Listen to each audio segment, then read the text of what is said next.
नमस्कार, मैं हूं संदीप चौधरी। आज सीधा सवाल में हम बात करेंगे 24 के खेल की, 24 के सियासी खेल की और सीटों पर तालमेल की। देखिए, जब चुनाव लड़ते हैं सीटों का बंटवारा तो तय करना पड़ता है ना, और दो बड़े गठबंधन आमने सामने दिखाई दे रहे हैं। एक इंडिया मुकम्मल गठबंधन के तौर पर, एक एनडीए और एक इंडिया जो अभी भी बनने की प्रक्रिया को पूरा नहीं कर पा रहा है। तो सीटों का बंटवारा तो दूर की कौड़ी दिखाई देता है। और हमने इंडिया में जो पेच है, जो उलझन है, जो कंफ्यूजन है,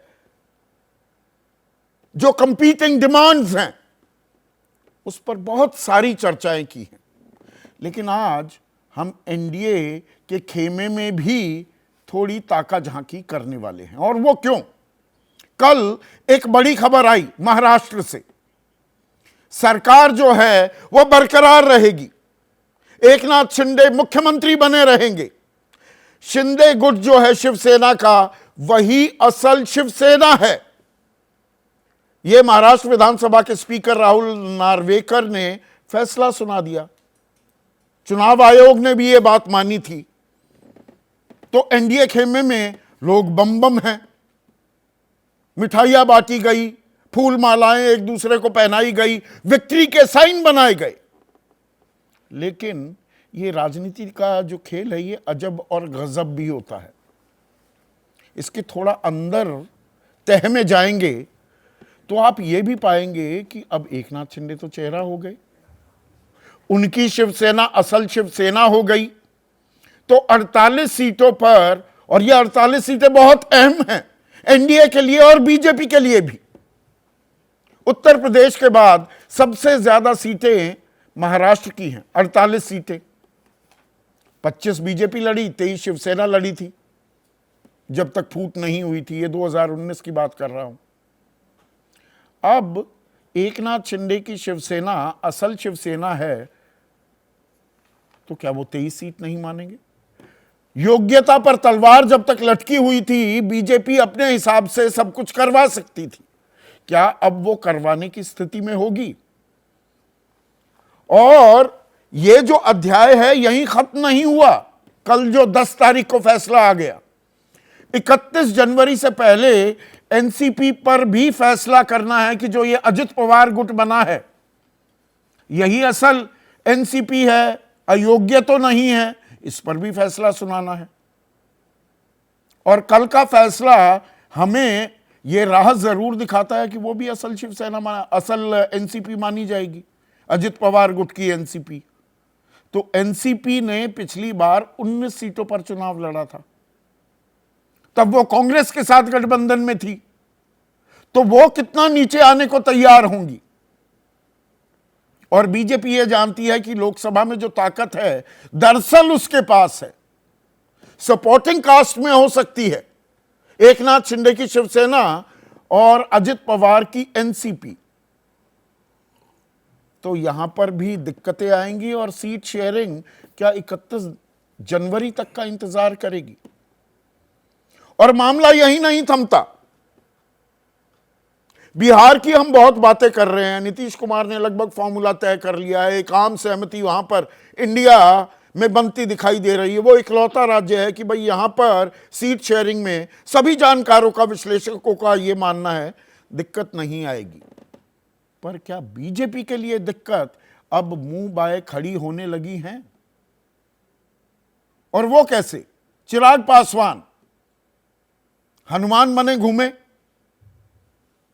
बीजेपी के लिए, विधानसभा चुनाव में जबरदस्त नुकसान पहुंचाने में कामयाब भी हुए। जेडीयू 43-44 सीटों पर सिमट गई, जेडीयू 243 की विधानसभा में मुख्यमंत्री बन गए नीतीश कुमार, ये अलग बात है। अब चिराग पासवान 6 लोकसभा सीट मांग रहे हैं। जो एलजेपी, जब तक वहां भी एक फूट हुई, उनके चाचा अलग हो गए, पारस गुट, वो एक अलग एलजेपी बन गई। 5 सांसद उनके साथ हैं, अकेले रह गए चिराग पासवान, पर वो कह रहे हैं मुझे 6 सीट चाहिए। तो पशुपति पारस को भी तो उनका हक बनेगा फिर 6 सीट पर। उपेंद्र कुशवाहा वो 3 सीटों पर ताल ठोक रहे हैं। और एसबी एसपी सुहेलदेव भारत समाज पार्टी, ओम प्रकाश राजभर की यह पार्टी है, उत्तर प्रदेश की पार्टी है, वो बिहार में 4 सीटें मांग रहे हैं और बाकायदा सीटों के नाम भी उन्होंने साफ कर दिए हैं कि नवादा, वाल्मीकि नगर, सिवान और काराकाट ये सीटें चाहिए। और लगे हाथों उत्तर प्रदेश में भी 5 सीटों की मांग कर दी है। तो अनुप्रिया पटेल क्या पीछे रह जाएंगी और संजय निषाद क्या खामोश बैठे रहेंगे? तो ये जो छोटी मोटी उलझने हैं, क्या अब ये एम्पलीफाई होती दिखाई दे रही हैं एनडीए खेमे में भी? ये सीटों का बंटवारा जो है, इसी पर तो खेल अटका है सारा। और अगर हम हरियाणा की बात करें, देखिए कहने को 40 घटक हैं एनडीए में, पर वो दरअसल बीजेपी केंद्रित है और उसमें जुड़े हैं शिवसेना, एकनाथ शिंदे गुट, एनसीपी, अजित पवार गुट और फिर एलजेपी, पशुपति पारस गुट, एक चिराग पासवान, वो अभी हैं भी या नहीं इस पर भी पूरी क्लैरिटी नहीं है। और फिर छोटे छोटे दल, और फिर ऐसे दल जिनके नाम बीजेपी के नेताओं को भी नहीं पता। हरियाणा की बात करें तो 5 साल से या 4.5 साल कह दीजिए, वहां पर सरकार चल रही है बीजेपी की, पर समर्थन वो सत्ता की चाबी दरअसल सौंपी उन्हें जेजेपी ने। राष्ट्रीय अध्यक्ष जगत प्रकाश नड्डा कह रहे हैं कि नहीं, हम तो अकेले 10 की 10 सीट लड़ेंगे। तो जेजेपी कहां जाएगी? तो एनडीए की जो ये उलझने हैं, इन पर चर्चा कम हो रही है, इस पर भी हम चर्चा करेंगे। लेकिन इंडिया की बात करें तो वहां पर कहीं मामला सुलझता दिखता है तो कहीं और उलझन आती हुई साफ दिखाई देती है। और आज की तारीख में सबसे बड़ी उलझन तो बन गई है ममता बनर्जी। 2 सीट देने की बात कर रही थी, अब उन्होंने कहा कि असम की 14 में से 4 सीटें मैं लड़ूंगी। और अभी ताजा ताजा खबर आई, कुछ देर पहले ही गिरी, मैं बिल्कुल पत्रकारिता की भाषा इस्तेमाल कर रहा हूं, खबर गिरती है। क्या गिरी? कि जो नेशनल अलायंस कमिटी बनाई हुई है कांग्रेस ने, जिसके संयोजक मुकुल वासनिक हैं, अशोक गहलोत, भूपेश बघेल, सलमान खुर्शीद, मोहन प्रकाश उसके सदस्य हैं, वो बातचीत कर रहे हैं बाकी सभी अपने विपक्षी सहयोगियों से। तृणमूल ने कह दिया है कि तृणमूल का कोई भी प्रतिनिधि अब कांग्रेस की इस जो समिति है, कमिटी है गठबंधन वाली, इसके पास नहीं जाएंगे, हम नहीं जाते जी। तो ये फिर एक पेंच अटक गया है, जबकि बिहार में पेंच सुलझता दिख रहा है। वहां से सूत्रों के हवाले जो खबर आ रही है, 16 सीट जेडीयू और आरजेडी, 17 भी हो सकती हैं। कांग्रेस को 4-5 सीटें, 3 से 4 सीटें वो दी जाएंगी वाम खेमे को, सीपीआई को और सीपीआई-एमएल को। उसमें कोई ज्यादा दिक्कत नहीं दिखती। पर उत्तर प्रदेश में भी अभी एक पेंच है। उत्तर प्रदेश को लेकर एक 9 तारीख को बैठक हुई कांग्रेस और समाजवादी पार्टी के बीच। राय तो बनती दिख रही है, एक आम सहमति तो बनती दिख रही है, लेकिन कांग्रेस लगातार जो कोशिशें कर रही है कि बहुजन समाज पार्टी यानी कि मायावती वो भी इस गठबंधन में आए, वो समाजवादी के खेमे को रास नहीं आ रहा। तो कांग्रेस को 8 सीटें या 10 सीटें समाजवादी पार्टी देने को तो तैयार है, लेकिन क्या कांग्रेस उतने में मान जाएगी? और अगर बीएसपी को लाने में आमादा है तो बीएसपी को जो सीट दी जाएंगी वो तो समाजवादी पार्टी के कोटे से जाने वाली हैं। और इसमें टाइम, और राजनीति में कहते हैं वक्त बहुत महत्वपूर्ण होता है, it's of primary essence, timing. और इसमें देरी हो रही है क्या? जेडीयू का साफ मानना है कि बहुत देरी की जा रही है, जल्द से जल्द इस बात को निपटाया जाए और फिर साथ खड़े होकर ताल ठोकी जाए। तो क्या वो ताल ठोकी जाएगी? इसी पर आज हम चर्चा करने वाले हैं। ऐसे में आज का सीधा सवाल अब आपके स्क्रीन पर आ रहा है। सीटों का बंटवारा, 24 का खेल अटका सारा, और इंडिया में जारी घमासान, एनडीए भी परेशान। परेशानी क्या दोनों तरफ है। चर्चा में मेरे साथ कांग्रेस के राष्ट्रीय प्रवक्ता सुरेंद्र राजपूत, इस पैनल में सबसे तजुर्बेकार जेडीयू के मुख्य प्रवक्ता हैं, लोकसभा राज्यसभा दोनों सदनों में सांसद रह चुके हैं, केसी त्यागी, एके वाजपेयी नेशनल वाइस प्रेसिडेंट और मुख्य प्रवक्ता हैं, एलजेपी रामविलास पासवान गुट के, जिसका मैंने जिक्र किया, बृजमोहन श्रीवास्तव महासचिव हैं और मुख्य प्रवक्ता हैं, एनसीपी अजित पवार गुट के, और वरिष्ठ पत्रकार, सालों से ये आपाधापी जो होती है और गठबंधन में किस तरह से तकरारें भी होती हैं और किस तरह से मनाया या मान मनव्वल होती है, उसे ट्रैक करते आ रहे हैं, विनोद अग्निहोत्री मेरे साथ स्टूडियो में मौजूद हैं। तो बृजमोहन श्रीवास्तव, कल तो अच्छी खबर आई, सरकार आपकी, एकनाथ शिंदे मुख्यमंत्री बने रहेंगे, शिंदे गुट वाली शिवसेना ही असली शिवसेना है, अब एनसीपी, आप वाली एनसीपी असल एनसीपी हो जाएगी इस महीने के आखिर तक। तो फिर शिवसेना 23 सीटों पर लड़ी थी, आप 19 पर लड़े थे, ये तो 42 सीटें हो गई 48 में से। आंकड़ा गलत तो नहीं बता रहा? संदीप जी, 48 का आंकड़ा तो आपका ठीक है, महाराष्ट्र में 48 सीटें हैं, लेकिन इन सीटों का वितरण किस प्रकार से होगा, कौन कहां से लड़ेगा, इसके लिए तो जो एनडीए का नेतृत्व है वो पूरी तौर से सक्षम है। और मैं सोचता हूं कि उसमें कहीं किसी प्रकार का कोई विवाद या किसी प्रकार का मतांतर नहीं सामने आएगा, क्योंकि हम लोगों का मूल मकसद क्या है। हम लोग जब एनडीए के साथ आए तो उस समय हम लोगों का मुख्य उद्देश्य ये था कि देश की जनता ये चाहती है, और हम लोगों को भी इस पे हमारा भी विश्वास है कि आज देश के लिए एक बेहतर नेतृत्व और स्थायी सरकार देने की सत्ता की मलाई भी खानी थी, सत्ता शरणम गच्छामि भी थे आप। जो समूह है, हाँ, मैं इसे मलाई के रूप में नहीं देखता, मैं इसे कमिटमेंट के रूप में देखता हूं। सत्ता में जो लोग आना चाहते हैं ये कमिटमेंट के साथ आते हैं, कन्विक्शन के साथ आते हैं, और वो कन्विक्शन ये होता है कि हमको जनता के साथ जो हमने वायदे किए उनको हम पूरा करें और देश को बेहतर बनाने का काम करें। तो आम आदमी को बेहतर बनाने के लिए, जनता के लिए काम करने का जो आपका मकसद है, उसके लिए सीटें भी तो चाहिए होती हैं। तो 5 सीटों पर आप मान जाएंगे बृजमोहन श्रीवास्तव? निश्चित नहीं, मुद्दा इसमें सीटें नहीं है संदीप जी, यही मैं आपसे कह रहा हूं।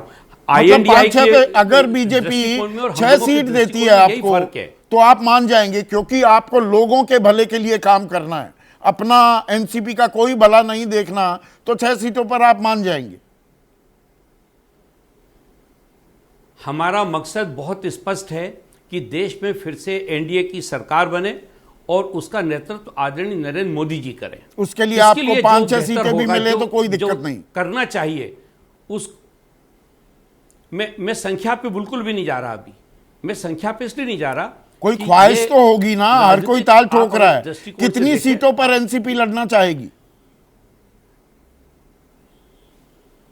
मैं आपसे यही तो कह रहा हूं कि एक्चुअली क्या है, आप हम लोगों का एनडीए का मूल्यांकन, आप आईएनडीआई में जिस प्रकार से महत्वाकांक्षा एक दूसरे पे हावी है, जिस प्रकार से उनमें मतांतर है, जिस प्रकार से उन लोगों में मतभेद है, उस चश्मे से आप अगर एनडीए को देखेंगे तो मैं सोचता हूं शायद ठीक नहीं होगा। मतलब आप बोल भी नहीं पाएंगे, मतलब आप अपनी ख्वाहिश का इजहार भी नहीं कर पाएंगे। क्या एनडीए की हालत यह है कि नहीं भाई हमें इतनी चाहिए ना?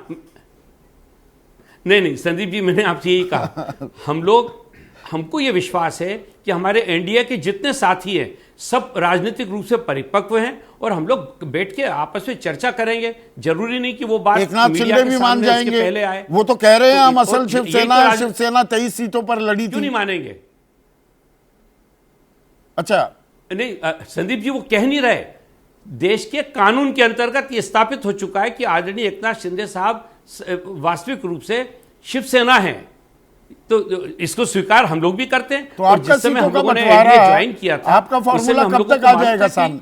आपका फॉर्मूला कब तक आ जाएगा सामने? हमारा फार्मूला तो मैंने आपको बताया ना, हमारा फार्मूला बहुत स्पष्ट है। ब्रजमोहन भाई, appreciate ji. the balance that I am trying to bring to this discussion. 1 महीना हो गया, सारे चैनल इंडिया के पीछे पड़े हुए हैं कि सीटों का बंटवारा बताइए। तो मैं आपसे ये तो पूछना चाहिए ना, लाजमी हो जाता है कि आपका फॉर्मूला क्या है? बिल्कुल पक्का फार्मूला है हम लोगों का, एनडीए की सरकार बनाना। देखिए, आईएनडीआई से प्रश्न क्यों होता है? आईएनडीआई से प्रश्न ये होता है कि उनके अलग अलग घटक जो हैं अलग अलग तरह से बयानबाजी करते हैं। अभी आप ही को मैं सुन रहा था कि आदरणीय ममता जी ने कहा कि अब हम उस पैनल से बात ही नहीं करेंगे। तो इस प्रकार की जो चर्चाएं होती हैं, इन चर्चाओं से ये पता लगता है कि वहां पर ये सहमति नहीं है। मतलब एक डिसिप्लिन है, वो सीटों का एक अनुशासन है, एक संतुलन है, एक समन्वय है एनडीए में जो इंडिया में नहीं है, या ईडी का डर है? जो नहीं है ना, ईडी का डर, इसमें ईडी का डर जैसी कोई चीज नहीं है। अच्छा, कई ऐसे इस एनडीए में और भी बहुत सारे ऐसे दल हैं जिनमें इस प्रकार की कोई बात नहीं है। तो मैं आपसे कहना चाहता हूं कि अगर हम लोग एक संतुलित रूप से, एक परिपक्वता के साथ यदि राजनीति में फैसला करना चाहते हैं, तो उसको अगर कोई भी आईएनडीआई से तुलना करेगा तो उसे निश्चित रूप से निराशा तो मतलब ऐसी कोई महत्वाकांक्षा नहीं है और आपको लोगों की सेवा करनी है। तो चिराग पासवान को लोगों की सेवा नहीं करनी है, आपकी पार्टी को? आप तो ताल ठोक रहे हैं 6 सीटों पर ए.के. वाजपेयी। ऐसा है ना, सेवा तो सभी राजनीतिक पार्टियों को करनी होती है, लेकिन उसमें सच्चाई ये भी है कि कोई भी पार्टी हो और उसका जो शीर्ष नेता होता है उसका ये फर्ज होता है कि अपनी पार्टी का बकायदा विस्तार करता रहे, गठबंधन में रहकर। तो विस्तार की बात ही नहीं कर रही, लोगों के भले के लिए है, वो पार्टी का विस्तार ही नहीं करना चाहते। तो सबकी कंडीशन यही है, हाँ, सबकी कंडीशन। हम थोड़ा प्रैक्टिकल बात करते हैं ना। अच्छा, वो प्रैक्टिकल नहीं, वो भी प्रैक्टिकल है। ऐसा है, उन्होंने सही कहा कि समन्वय हमारा बहुत अच्छा है, नंबर 1। उन्होंने ये कहा कि सेवा करने के लिए तो हम भी वही कह रहे हैं। वो ने आप क्या सेवा के लिए सीट तो चाहिए, तो वही तो हम कह रहे हैं कि जब सीट भी नहीं मांग रहे, जब हमारा सीट शेयरिंग की बात होगी तो ठोक के क्लेम करते हैं ज्यादा से ज्यादा सीट हमको मिले, और इसके लिए करिए आप 2014 5 तो पशुपति पारस गुट के पास है सांसद। जवाब देता हूं ना, तो मतलब एलजेपी के दोनों गुट मिलाकर 12 सीटों पर लड़ेंगे 40 में से। कौन लड़ेगा? मैं जवाब देता हूं ना, पशुपति कुमार पारस जी क्या करेंगे क्या नहीं करेंगे, आई एम नॉट कंसर्न। हम अपनी पार्टी से कंसर्न है, और आपका एक अकेला सांसद, उनके 5 तो आप 6 मांगेंगे तो वो 8 मांगेंगे। मैं तो 6 ही बोला। वो मांगने से नहीं होगा, विनेबिलिटी देखी जाएगी, प्लीज अंडरस्टैंड। अच्छा। बीजेपी जो है बहुत ही परिपक्व पार्टी है, संपन्न है, साधन संपन्न है, और हर तरीके से अपर एंड है उनका, बट टर्म्स डिक्टेट नहीं कर सकते, बिकॉज हमारी अपनी पार्टी, हमारा अपना झंडा, अपना संविधान, और 40 सीटें बिहार की। एसपी भी 4 सीटों पर ताल ठोक रही है। 40 सीटें जो है ना, हम तैयारी करते हैं बकायदा, पिछले 4 साल से लगे हुए।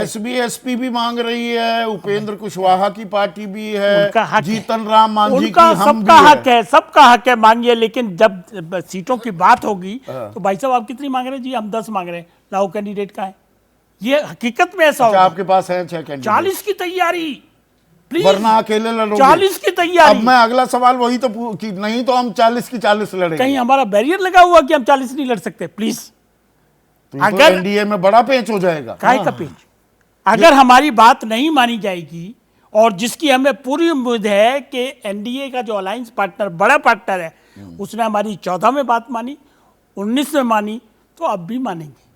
तो हम उस सिचुएशन की बात कर रहे हैं। लेकिन 40 की तैयारी की जो हमारी तैयारी है, उसकी मदद किसको मिलेगी? बीजेपी को मिलेगी, हमारे बाकी जो अलायंस है उनको सबको मिलेगी। तो तैयारी अलग पार्ट है। सीटों की जब बात होगी तो हम अपनी पार्टी के लिए ज़्यादा से ज़्यादा सीट मांगेंगे, और उसमें कैंडिडेट विनेबिलिटी के बेस पे हम मांगेंगे। हरियाणा में 4 साल से ज्यादा हो गए साझा सरकार चल रही है, चाबी ही चुनाव चिन्ह है जेजेपी का, उसी ने सत्ता का ताला खोला, और जेपी नड्डा कह रहे हैं हम तो 10 की 10 लड़ेंगे, जेजेपी को तो देंगे नहीं। मैंने देखो इसका जवाब दिया, बड़ी पार्टी अपने लिए ज्यादा मांगेगी, छोटी होगी वो भी ज्यादा मतलब मांगेगी। आपको दोनों तरफ रह सकती। आपको सीट ही ना मिले ऐसा भी हो सकता है कहाँ बिहार में, ऐसा कैसे हो जाएगा? जैसे जेजेपी के साथ हो रहा अरे है। नहीं नहीं, बेनिफिट देखनी पड़ेगी। फिर वो कीवर्ड समझो आप, अच्छा, अलायंस में भी कीवर्ड, और खास तौर से इस सिचुएशन में बीजेपी समझ रही है कि एक एक सीट की कीमत है, तो winnability should be the criteria first. अगर किसी भी छोटी पार्टी भी है और उसके बाद कैंडिडेट जीतने वाला है तो बीजेपी शहर से उसको स्वीकार करेगी। नंबर गेम नहीं है, खाली सीट जीत के आनी चाहिए। सीट मांग ज्यादा दे दो और हार के आ जाओ तो उसका क्या करेंगे हम? तो इसलिए मेरा मानना यह है कि बीजेपी छोटी पार्टी हो बड़ी पार्टी हो उस संदर्भ में ना जाके इस संदर्भ में जाएगी कि नंबर एनडीए के कैसे बढ़ते हैं। ठीक है। इसमें बीच में आपका कमेंट भी चाहूंगा विनोद अग्निहोत्री। देखिए, हमें यह भी समझना होगा कि एनडीए में सबसे बड़ा दल बाय फार द बिगेस्ट, या एनडीए दरअसल बीजेपी है, बाकी तो वो सपोर्ट कास्ट है। इक्का दुक्का सीट एनसीपी और शिवसेना को छोड़ दो, 1 2 4 सीट वाले सारे लोग हैं। पर जब हम गणित फैलाते हैं तो बिहार की 40 सीटें और 48 सीटें महाराष्ट्र की, 88 सीटें हो जाती हैं। और यूपी में भी 20 सीटों पर तालमेल बहुत जरूरी हो जाता है। ये 100 से ऊपर का आंकड़ा हो जाता है। ऐसे राज्य है जो दरअसल बहुत महत्वपूर्ण साबित होने वाले हैं, वो तय करेंगे सरकार किसकी बननी है। बिल्कुल। तो इंडिया पर हमने जो इतनी चर्चाएं आज तक की हैं, इंडिया दिक्कत में है, उसमें कोई शको शुबा ही नहीं हो सकता। अभी तो उनकी मान मनोबल की प्रक्रिया जारी है और नया नया रूठने का बहाना भी मिलता जा रहा है। लेकिन एनडीए में भी पिक्चर उतनी रोजी नहीं है अगर हम अंदर खाने थोड़ा तहकीकात करें तो। देखिए संदीप जी, पहले तो आपको बधाई इस बात के लिए कि कम से कम एनडीए के सीट शेयरिंग में जो समस्याएं हैं उन पर आपने एक कार्यक्रम रखा, वरना हम सब इंडिया पर ही पड़े रहते हैं। नीतीश कुमार कितनी लड़ रहे हैं, लालू यादव क्या लड़ेंगे, इनसे ना हो पाएगा, इनसे ना हो पाएगा। रोज त्यागी जी से पूछते रहते हैं क्या हो रहा है, यूपी में क्या होगा। अब जैसे देखिए, अभी ब्रजमोहन जी बिल्कुल असमंजस में थे। हालांकि एक बार अजीत पवार दादा पवार दावा कर चुके हैं कुछ कि 17 सीटों के आसपास हम लड़ेंगे। एक बार एक बयान उन्होंने कहीं कहा था, लेकिन ब्रजमोहन जी तो कह रहे हैं हम तो सेवा के लिए आए हैं, सीटें मिले या न मिले तो ये भी एक बड़ी मजबूरी है उनकी, क्या बोल रहे बेचारे। अब वाजपेयी जी हैं, अब जब रामविलास पासवान थे और पार्टी एकीकृत थी, यूनाइटेड थी, तब इनको 7 सीटें मिली थी 2014 में। अब जो है वो 5-6 मांग रहे हैं पशुपति और उतनी मांग रहे हैं चिराग पासवान। ताकत भी बटी हुई है, नेतृत्व भी बटा हुआ है, लेकिन फिर भी वाजपेयी जी को भरोसा है कि वो सबसे ज़्यादा सीटें लेंगे। अब इस आत्मविश्वास है, क्या कारण है? तो दिक्कतें तो हैं एनडीए में भी, ऐसा नहीं है कि सब कुछ स्मूथ होगा, बस खाली वहाँ और नहीं, बिहार जैसे राज्य और महाराष्ट्र जैसे राज्यों में दरअसल अगर मैं कहूं पैन बिहार पार्टी नहीं है बीजेपी, ना पैन महाराष्ट्र पार्टी है, क्योंकि गठबंधन में रही इतने सालों तक। वो है, लेकिन बीजेपी पैन बिहार पार्टी बनना चाहती है और वो इस कोशिश में है कि एलाइज को जितनी कम सीटों पर समेट करके ज्यादा से ज्यादा सीटें वो लड़े। तो ये हनुमान ऐसे ही खामखा मने घूम रहे हैं। हनुमान ताकत देंगे, हाँ, जो इनका काम है ये तो ताकत देंगे। जैसे भाई चिराग पासवान ने ताकत दी और नीतीश कुमार को 42 पे ले आए हाँ, जेडीयू में, अब बीजेपी ज्यादा बड़ी पार्टी हो गई। तो ये तो इसलिए इनका भूमिका वही है। महाराष्ट्र में पेच इसलिए फंसेगा ज़्यादा मुझे लगता है क्योंकि वहाँ बीजेपी उस तरह से पूरे महाराष्ट्र की पैन पार्टी नहीं है जैसा कि वो बनना चाहती है, क्योंकि शिवसेना का एक बड़ा आधार उसके साथ था और शिवसेना जो 23 सीटें लड़ी थी वो अगर तो हमें एकनाथ शिंदे मांगते हैं, हाँ, अब 23 में मान लीजिए कितना कम होंगे, 15 पे आएंगे, 16 पे आएंगे, तो सारा शेयर तो बीजेपी से ही जाएगा ना। तो अभी ये देखने वाली बात ये भी होगी कि 40 दलों का तथाकथित एनडीए गठबंधन कितनी पार्टियों का रह जाता है सीट बंटवारा जब होता है। नहीं देखिए, जो उनके साथ हैं वो तो रहेंगे।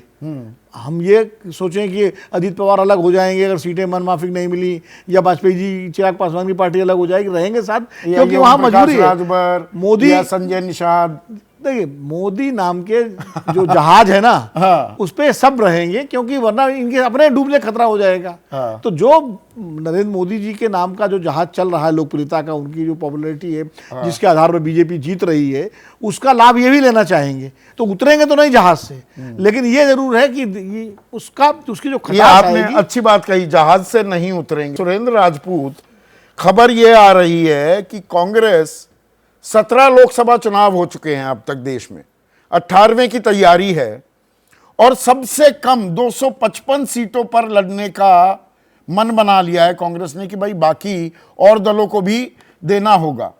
पर जहाज पर सभी तैयार नहीं है सवारी करने के लिए। ममता बनर्जी पर जहाज से कूदने के लिए तैयार खड़ी हो गई, मैं नहीं आती एनएसी में, मैं नहीं मिलूंगी, कोई प्रतिनिधि नहीं भेजूंगी। ये कब तक चलेगा?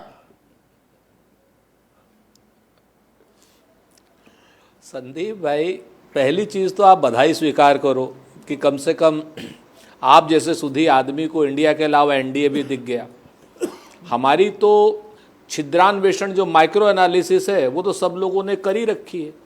अब पता नहीं कहाँ से खबर मिल गई कि इंडिया कांग्रेस 255 पे लड़ेगी या ममता जी ने मना कर दिया। हमारे यहाँ तो सबसे बड़ी बात है संदीप भाई, हमारे यहाँ है आंतरिक लोकतंत्र, और आंतरिक लोकतंत्र है, ये अराजकता भी कही जा सकती है। हर कोई जूतम पैजार के लिए तैयार है। नहीं, अराजकता ये तब होगी जब कहीं कोई आदमी ऐसी नागवार बात करते हुए ऑफिशियल कोई बात करेगा, तब उसको आप आंतरिक लोकतंत्र, कमरे के अंदर बैठ करके हम खूब लड़ेंगे झगड़ेंगे, पूरी बात करेंगे। आज मैं महाराष्ट्र में हूं और महाराष्ट्र में मीटिंग हुई है और जिस तरीके की बातें यहां पर सुनाई जा रही थी कि साहब कोई किसी ने तो सीटें भी बता दी थी हमारी, कहीं पर कोई कुछ बताता जा रहा है। मैं आपको जिम्मेवारी से कहता हूं, कोऑर्डिनेशन कमेटी जो है इंडिया गठबंधन की बहुत जिम्मेवारी पूर्वक काम कर रही है। श्री नीतीश कुमार जी का नेतृत्व है, श्री खड़गे जी का नेतृत्व है, सीनियर मोस्ट लोगों का शरद पवार साहब का नेतृत्व है। सब लोग जल्दी से जल्दी फैसला कर लेंगे। 20 और सीट रही बात कांग्रेस, बातचीत करने की, 20 सीट शिवसेना उद्धव ठाकरे गुट, मतलब मोटा मोटा यही आ रहा है। अरे ऐसा है ना, मैं आपसे फिर से एक ही बात कह रहा हूं कि फार्मूला जो है, जितना मीडिया में फार्मूला मीडिया को चलाना है चला ले। आप तो फिर भी कुछ ईमानदारी से चलाते हो, आप ईमानदार पत्रकार हो। लेकिन हमारे यहाँ तो भाई लोग उत्तर प्रदेश से, महाराष्ट्र से पता नहीं क्या क्या फार्मूले चलाते रहते हैं। हमें आपके फार्मूले से मतलब नहीं है। वैसे बीच में एक थोड़ा सा इंटरवेंशन कर रहा हूं, मतलब ये शगल हो गया है आजकल सब राजनीतिक दलों के प्रवक्ताओं का, वो बीजेपी के हों कांग्रेस, आप आईएसआई मार्का आजकल देने लगे हैं ईमानदारी का, कि कौन आपकी निगाह में ईमानदार है, कौन कुछ ईमानदार है और कोई बिल्कुल ईमानदार नहीं है।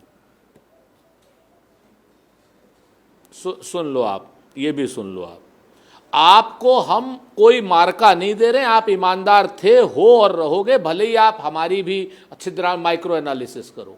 हमने आपको कभी नहीं कहा।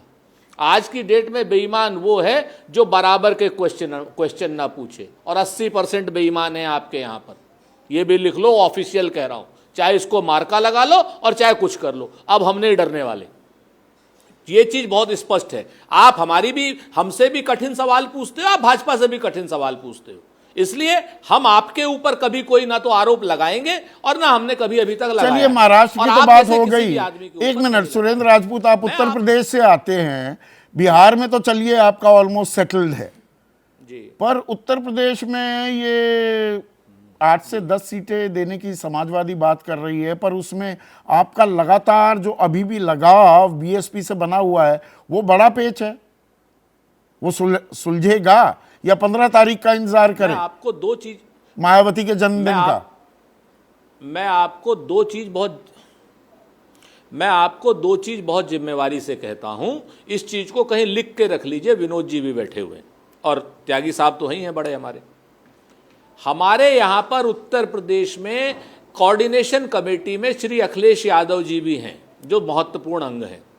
उनकी सहमति के बगैर, नीतीश कुमार जी यानी पूरी कोऑर्डिनेशन कमेटी की सहमति के बगैर बातें कोई कुछ करता रहे, लेकिन इंडिया गठबंधन से में ना कोई आएगा ना कोई जाएगा।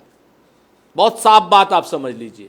और जो टिकट बांटने के फार्मूले की बात है, श्री अखिलेश यादव जी भी उसी कोऑर्डिनेशन कमेटी में जहां टिकट बंट रहे हैं, और टिकट इन सब लोगों को राज्यवार बांटने। मैं आपकी बात सही समझाऊं तो 1 मिनट रोक रहा हूं, सुरेंद्र 1 मिनट के लिए रोक रहा हूं। आपकी बात सही समझाऊं तो बीएसपी के लिए इंडिया गठबंधन में कोई जगह नहीं है। नहीं, बिल्कुल मैं ये नहीं कह रहा हूं। मैं ये कह रहा हूं कोई भी काम, किसी भी तरीके का काम श्री अखिलेश यादव जी की सहमति के बगैर असंभव है। मैं ये बात कह रहा हूं। मैं ये कह रहा हूं कि इंडिया गठबंधन में श्री अखिलेश यादव जी की भी उतनी महत्वपूर्ण भूमिका है जितनी खड़गे जी की, राहुल गांधी जी की, नीतीश कुमार जी की, या बाकी हमारे कोऑर्डिनेशन कमेटी और इंडिया गठबंधन के दलों की। सियासी यहाँ गलियारों पर में सिर्फ एक आदमी एक चिड़िया और उड़ी है सुरेंद्र, सियासी गलियारों में एक चिड़िया और उड़ी है। कल क्या नीतीश कुमार को संयोजक के तौर पर नियुक्त कर दिया जाएगा, वो घोषणा हो जाएगी क्या? फिर से मैं कहता हूं आपसे, तो त्यागी जी जवाब देंगे। मैं आपको बताऊं, नीतीश कुमार जी का कद और नीतीश कुमार जी का पद राष्ट्रीय संयोजक से कहीं बड़ा है। उस शख्स ने तो इस इंडिया गठबंधन को ऑस्टिच किया है, बनाया है। आप हमको बताइए कैसे आप छोड़ देंगे उनके कामों का महत्व आप कैसे कम कर देंगे? उनका कद तो संयोजक के पद से कहीं बड़ा है। पद लेना या ना लेना उनकी व्यक्तिगत इच्छा की बात है। वहां पर कौन कह देगा उनको कि वो संयोजक नहीं बनेंगे? भाई वो तो वो हो गए, शरद पवार जी हो गए, मल्लिकार्जुन खड़गे साहब हो गए। हमारे यहाँ क्या कोई क्या नाम नरेंद्र मोदी है जो किसी को कह देगा कि तुम लाल कृष्ण आडवाणी बन जाओ, तुम मुरली मनोहर जोशी बन जाओ, तुम उमा भारती बन जाओ। उमा भारती कहने लग गई कि वो जा रहे हैं हम तो बद्रीनाथ और केदारनाथ। हमारे यहाँ कोई ऐसा आदमी नहीं है सर। हमारे यहाँ पर तो जिस आदमी ने काम किया उसकी बड़ी इज्जत होती है। और मैं फिर से कहता हूं, जिम्मेवारी से कहता हूं, सूत्रों पे नहीं, मैं कह रहा जिम्मेवारी से कह रहा हूं कि इस वक्त उत्तर प्रदेश और महाराष्ट्र में सीटों को लेकर के कोई मतांतर नहीं है। कोई मतांतर नहीं है तो बट नेचुरल है। तो मतलब कुछ सलवटें सुलझ रही हैं, लेकिन उलझने अभी भी बरकरार है। एक मिनट सुनिए ना केसी त्यागी साहब, सुनिए सर, सुनिए। एक मिनट। अच्छा हाँ, पूरा कीजिए। तो मैं जो कह रहा हूं, हम वहां एनडीए की तरीके से नहीं है कि अजीत पवार के गुट की ना हिम्मत हो रही, ना हैसियत हो रही, ना हौसला हो रहा है कि भाई हम कितनी सीटों पर लड़ेंगे। और दूसरा, चाचा भतीजे की ये पार्टी, एक चिराग पासवान, एक इनके चचा, दोनों कह रहे हैं 6-6, 12-12, 15-15। सच बात यह है कि आज की डेट में एनडीए फ्रैक्चर्ड हाउस है और इंडिया गठबंधन यूनाइटेड हाउस। अच्छा, यूनाइटेड हमारे अंदर बातचीत होती है, मतांतर होते हैं, लेकिन विवाद का समाधान 2 सीट हम दे रही है संवाद से ममता करते हैं। बनर्जी पश्चिम बंगाल में, 4 खुद के लिए मांग रही हैं अभी असम में, और ना एनएसी में अपना कोई प्रतिनिधि भेजेंगी। पर अब एक मिनट रुकिए ना, देखिए केसी त्यागी साहब सबसे तजुर्बेकार हैं, उनको बिठाए रखेंगे, मुझे डांट मारेंगे फिर। रुकिए ना थोड़ी देर। अब केसी त्यागी साहब का भी तो, अरे वो तो मुझे भी डांट मारेंगे। हाँ, केसी त्यागी साहब, 2 दिन पहले 3 दिन पहले की बात है, आपकी नाराजगी जग जाहिर थी कि ये इतना वक्त लगाया जा रहा है सीटों के बंटवारे को लेकर, आम सहमति नहीं बन पा रही है। आज आपके नेता नीतीश कुमार का बयान आया, सब समय पर हो जाएगा, चिंता की कोई बात नहीं है। तो क्या जो सलवटें थी, उलझने थी, सुलझती दिख रही हैं?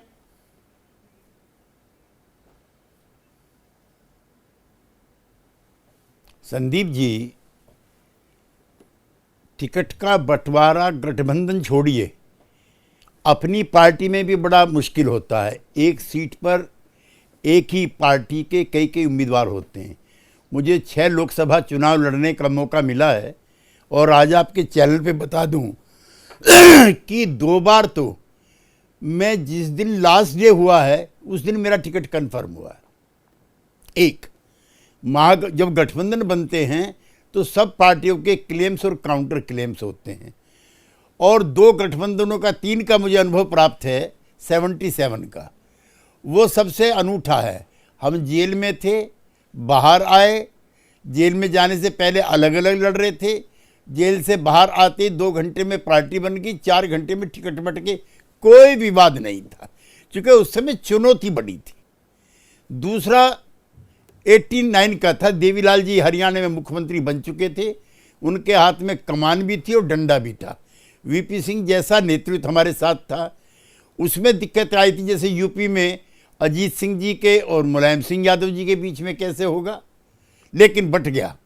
फिर 1999 में 2004 में बड़ा एनडीए बना, मैं उससे भी चुनाव लड़ा हूँ मेरठ से।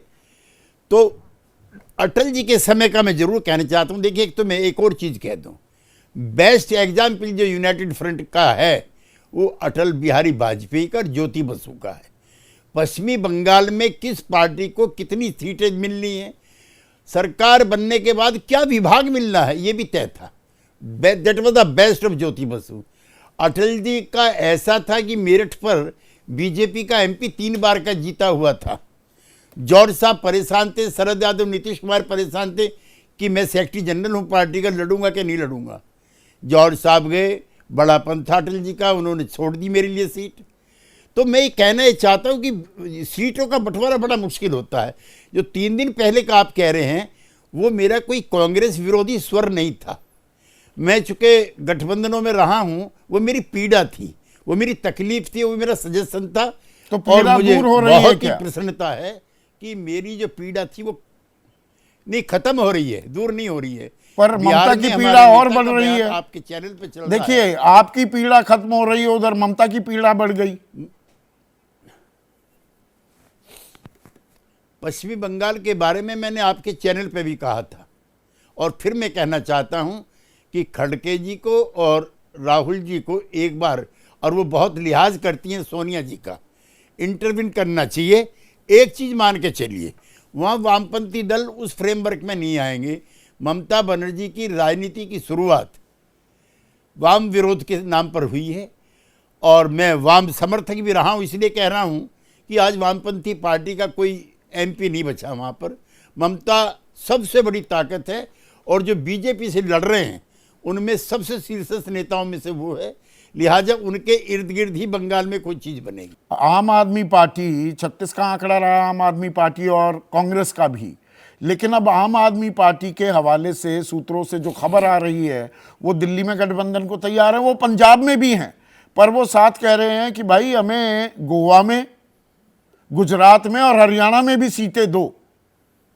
हरियाणा में भूपेंद्र सिंह हुड्डा, मेरे पास पुख्ता जानकारी है, किसी को कोई सीट देने को तैयार नहीं, 10 की 10 वो लड़ना चाहते हैं। गुजरात में भरूच में आम आदमी पार्टी ने अपने उम्मीदवार का ऐलान भी कर दिया। तो यहां दरिया दिली कौन दिखाए, जिम्मेदारी किसकी बड़ी है इंडिया में? देखिए, ये जो कंसेप्ट है कि हम सारी सीट अपने राज्य की बीजेपी को दे दें लेकिन सहयोगी दलों को ना दें, ये जो धारणा बनी हुई है कुछ व्यक्तियों की या किसी दल की, वो बहुत खतरनाक है। मुझे प्रसन्नता है कि आप सीधे कांग्रेस की बात कर रहे हैं ना? 100% हो रहा है। आबादी मैं किसी का नाम नहीं ले रहा, सब जो शक्तिशाली दल हैं अपने अपने राज्यों में सब ऐसे ही व्यवहार करते हैं। कांग्रेस पार्टी बड़ी पार्टी है और हमने पहले दिन तीसरे मोर्चे को ध्वस्त किया था नीतीश कुमार ने कि बगैर कांग्रेस पार्टी के कोई विकल्प नहीं बन सकता। वो बड़ी पार्टी है। जब तीसरा मोर्चा बन रहा था उसको भी हमने ध्वस्त किया था कि तीसरा मोर्चा कांग्रेस की मदद करे, सॉरी बीजेपी की मदद करेगा।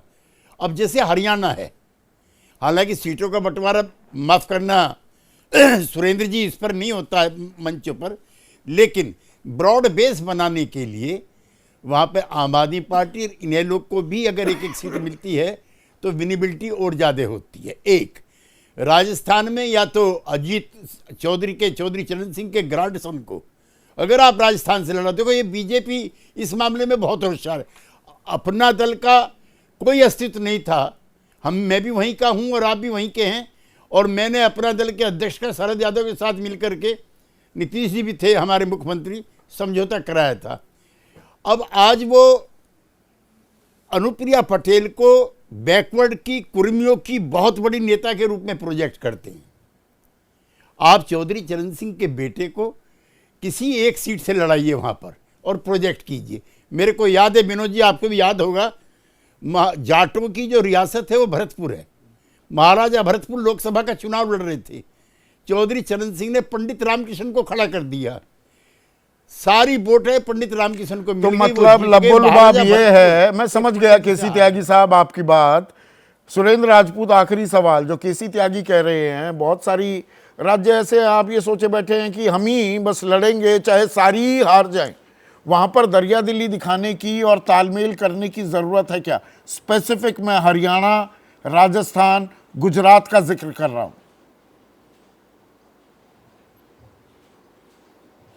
केसी त्यागी साहब हम लोगों के वरिष्ठ हैं, हम लोगों के गुरु हैं, इनकी हर बात का पूरा इंडिया गठबंधन बड़ा महत्व देता है और निश्चित तौर पर हम बहुत जिम्मेवारी से एक बात कहते हैं कि हम बगैर किसी अहंकार के चुनाव लड़ रहे हैं, अहंकारी ताकतों के खिलाफ चुनाव लड़ रहे हैं।